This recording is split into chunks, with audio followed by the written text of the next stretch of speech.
I'll Still Be Loving You by Restless Heart.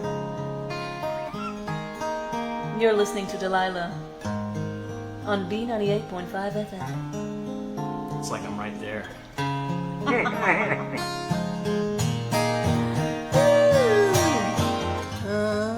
Happy Thanksgiving. It's Sunday night. That was my friend Mike Gilly, his wife Charity down in Orlando, Florida. I'm going to put a little video at the end of this thing. You know, there's a couple things that they say that you can never do on YouTube. I'm going to go ahead and do it on this channel anyway. I'm not monetized. I don't care if I lose advertisers because I don't have any advertisers in the first place. That's Mike and Charity. They're going to be down there with us in Orlando at our conference January 2, 3, and 4. I stole their video off of Facebook. These two, together with Rob and Crystal, are some of the most amazing musicians. They are fun. They're hilarious. They're going to be with us on Friday night for our Friday night banquet down there in Orlando. Hope to see you down there as well. At the very end of this, I'm going to use this guitar and attempt to help them out a little bit. I hope they don't ever see it, with apologies to Mike and Charity. Anyway, it's Sunday night. Glad to have you with us in the live chat. This will be coming up in just a second, but we got a really, really short video tonight. You know why? Because we haven't had a general aviation fatal in almost 9 days. Now, currently, we're sitting at 134. The total is 144 for the year if we're going to make it under 12.0 for the year. 12.0 is our goal. We have bumped that up a little bit since last week, and the reason is because a couple of these crashes out in the desert Southwest that they found, and I'm just now getting some reports on it. I missed them when they came out, but they were mountainous ones that took a long time to find. So I've got that data, and I added it back in. I'm going to show you a quick video here of the side-by-side comparison, the NTSB data for the year versus DTSB data for the year. Notice here that NTSB is showing 136 fatals, general aviation fatal, and there's the criteria in the U.S. General Aviation Part 91, it's fatal. They're showing 136, we're showing 134. The reason for that is because two of them were out-of-country airplanes. One was the Mexican airplane flown by Mexicans, Mexican registration, Mexican pilot's licenses. It just happened to have crashed in the United States. So we don't count those. We're talking about U.S. pilots trained under U.S. rules, U.S. certificates with the U.S. N numbers. Those are the ones we want. The other one was a Canadian one out west, a Canadian airplane registered with a C number, Canadian citizen flying on a Canadian pilot's license that crashed and killed himself out west. Those also don't go in our database. So if you combine the two, their 136 versus our 134, the two databases do match up exactly. It's just a little bit difference in how you're defining what goes in there and what does not. Anyway, welcome. We're going to talk about just one accident real quick, and I'm going to show you a video clip from it. This one just happened on Friday night down in Houston. A Mooney took off, climbed to 4,000 feet, had an engine problem, and turned around. I'm going to show you the video clip from the news station next. Right now, we want to get into some breaking news. A pilot crashed overnight in a field near the Ground Parkway and West Road. If you look at your screen, you can see the video of that. A 42-year-old reported engine trouble just after taking off from West Houston Airport around 10:30 last night. Investigators tell us that he was trying to make his way back to the airport but couldn't make it. The pilot walked away without any injuries, and we know that the FAA is now investigating. Thankfully, that guy is okay. That was him walking around there. Notice he had his engine problem. He has to land off field, and he put the gear up. I'm recommending, he landed with the gear down. He went for a side of a road. Here's the Google Earth 3D picture of where he put it. And notice the obstacles in the way here. Light poles, sharp stuff, signs, jagged things that stick up. He made it. He didn't hit any of those, but he elected to put his landing gear down. That extends his ground roll because those wheels roll. So he landed, broke the gear out anyway. Remember, your least damage and most safe is gear up, full flaps, put it anywhere you want. You talk about a short landing. You land that thing gear up, full flaps.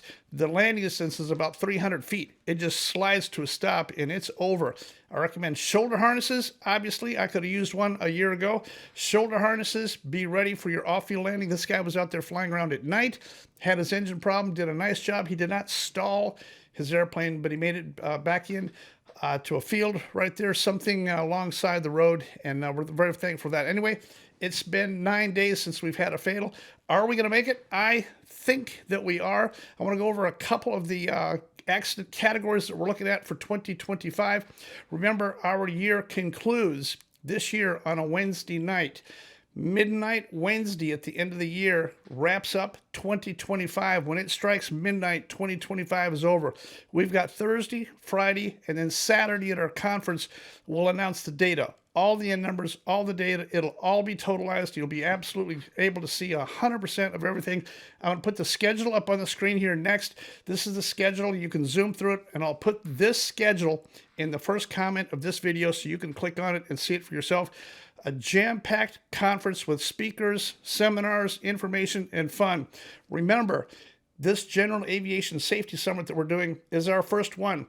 We're not conference people, and we don't know how to build a conference, but we've taken all of our resources, put it all together. Everything that you're doing here is at cost. I think it's going to be a fantastic time of airplanes, pilots, education, music, food. It's going to be a relaxing weekend for me because I just want to hang around with some airplane people and talk about airplanes. I'd love to see you down there, and I'd love to shake your hand and meet you at Orlando, Florida, January 2, 3, 4. Here's the graphic for it. Remember, Saturday night, our banquet, our keynote speakers are Richard and Shantae McCoy, the two children of D.B. Cooper, are going to be there with us. They're our banquet keynote speakers. They've never spoken in public. This is their very first time to speak and address an audience in public. They've never done it. They've never written a book. They've never spoken public. They've never attended a conference as speakers like this. They're doing it as a personal favor to me, and they are great people. I want you to meet them. This is D.B. Cooper's actual children. Richard Floyd McCoy was D.B. Cooper. This is his two kids. A 1 in a billion chance to meet and shake hands with Richard and Shantae McCoy, D.B. Cooper's two children. I hope that you'll join us down there for that. Now, let's get on with the rest of it. It's Thanksgiving. Thanksgiving's coming up. Before Thanksgiving, I'm going to release a video in real time. This has to do with our air traffic control experiment that we did. I've got the radar plot overlaid with the air traffic controller interaction with all the airplanes. We took 30 airplanes, flew them into this Class D airport. One controller worked them. This is open comment period.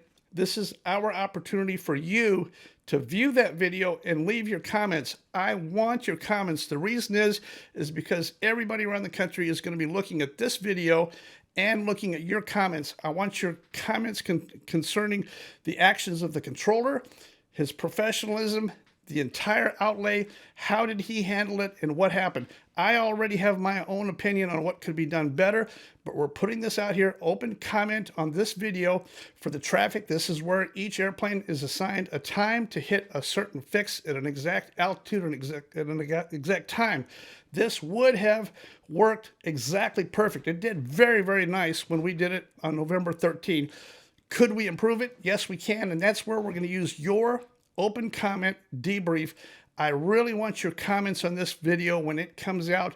Watch the video and leave your comment in there on what you thought and how the whole thing happened and what you think of pilot interaction, controller interaction, the whole thing. I'm going to show you real quick right now the fast forward, just a segment of the fast forward times 10 speed of the radar blips coming through this yellow circle, this yellow fix that you're going to see on the screen here. I'll put it on here right now.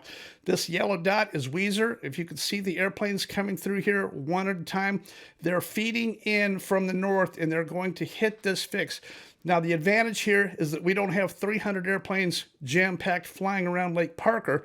We have our arrivals for Sun and Fun spread all the way up the state of Florida so that they're drifting slowly southbound. You've only got 5 or 6 or 7 airplanes in the vicinity of Sun and Fun at any one time because the closest one can only be 7 minutes away or 6 minutes away or 5 minutes away. They self-meter themselves out. We don't need 300 airplanes jam-packed like a beehive going around a lake. That's not really what we want to do here. So that's the concept. I hope that you'll watch that video and give me your debrief on that. That's coming up. I thought it worked fantastic. It's a unbelievable idea, and it would absolutely solve a problem. It's an attendance problem for Sun and Fun. The pilots that have a fear of flying into Sun and Fun that will not fly their airplane in there because of the documented chaos and documented accidents. We got to change that. Remember, everybody fought CRM, they fought ADSB, they fought Mode C when it came out. We've now got ADSB, we've got magenta lines, and our cockpits have this technology. For those that don't, we have a plan B and a plan C for other people that don't want to do the arrival method. It's a reservation system, but I really want you to watch this video when it comes out, probably Wednesday night, so you can watch it on Turkey Day with a turkey drum in your hand, and check this out. Make sure you leave me a comment on what you thought about the whole thing. So today, DTSB, we are sitting at day 327 of the year. Our fatal accident rate is 12.464 computed today. If you want to watch this website, this number right here, this number switches every midnight. It goes down or up according to what happened. Every time an accident happens, it gets added. This is a real-time value number. It gets added in here, and we add the accidents. We don't have all the probable causes yet. A lot of these are still marked unknown. You can go to database sort and sort through these. A couple of the comments, a couple of the categories that I want to talk about. First is loss of speed awareness. This one right here, DMMS, loss of speed awareness, messed up go-around, rotot, and impossible turn. Those are our four big ones. If we could fix those four, if we could teach people to not do an impossible turn, if we could teach people to properly do a go-around without killing themselves, if we could teach people to fly and honor a min speed in the traffic pattern, both after takeoff and on downwind base and final, we would save 60% of our fatals are speed related, loss of speed. We don't have AOA. It's not a spin training thing. It's not a stall recognition and recovery thing. You can't recover from 600 feet when you drop a wing and this thing takes a half a lap in a circle and it's nose down. There's not enough time. Prevention is all we got. Do not fly your planes in the traffic pattern below stall recovery altitude. Do not fly less than min maneuvering speed. There is such a thing for general aviation. It's called DMMS, defined minimum maneuvering speed. If you'd like to know what it is for your airplane, you call me and I'll help you figure it out. You placard it and honor it. You're either a DMMS airplane or you're a VREF airplane, one of the two. This is you. We have to keep you alive on this thing. We have to. This is DMS. Those four categories are what we're going to be after. We'll be talking about all the data in detail at our conference on that Saturday. 2025 will have just wrapped up, and we will have the numbers, not necessarily all the causes, but we'll have the numbers and see exactly how we did. Are we going to hit 12.0 or not? We only got 10 that we can allow between now and the end of the year to make 144. Boy, is it going to be close. It is going to be close. I'm keeping my fingers crossed. I hope that you'll watch this and pay attention to it as well. That's our goal. At DTSB, we're trying to lower the general aviation fatal accident rate. All right, I got to get out of here. I know this video is very short, but it's a holiday coming up. I just got back in time. I've been going 90 miles an hour and all kinds of stuff. The one thing you can never do on YouTube is play and add a song on here, so I'm going to do it anyway. This is completely ridiculous, but I want you to make a plan to meet with my friends Mike and Charity Gilly, and here's a song that we're going to play.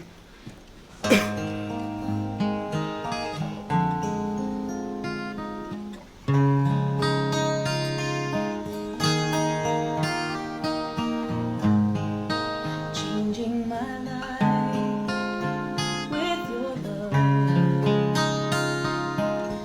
has been so easy for you, and I'm amazed every day, and I'll need you till all the mountains are valleys and every ocean is dry. My love, I'll be yours until the sun doesn't shine, till time stands still, until the winds don't blow. Winter's day is just a memory to me. I know I'll still be loving, I'll still be loving you. I'll still be loving. Now watch this. That was I'll still be loving you, my restless heart. You're listening to Delilah on B98.5 FM. It's like I'm right there.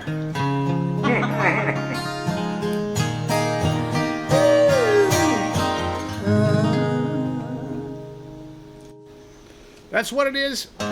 I stuck this track on here. You're never supposed to do that. These guys are totally fun. Mike and Charity, along with me, Rob, Toby, Crystal. We'll have the whole music thing down there. We've got Matt on bass. We've got another drummer coming in. Our Friday night thing is food and have fun. We're going to play some of the old tunes. You're going to recognize all of them. Friday night is a celebration. I hope you'll be there with us and roll up your sleeves and have a great time with us down there in Orlando. All right, I'm going to get out of here and get this video up and on the air. My apologies to Restless Heart and Mike and Charity for my tiny little itty-bitty fudge-lit YouTube channel, Dan Gryder. Probable cause.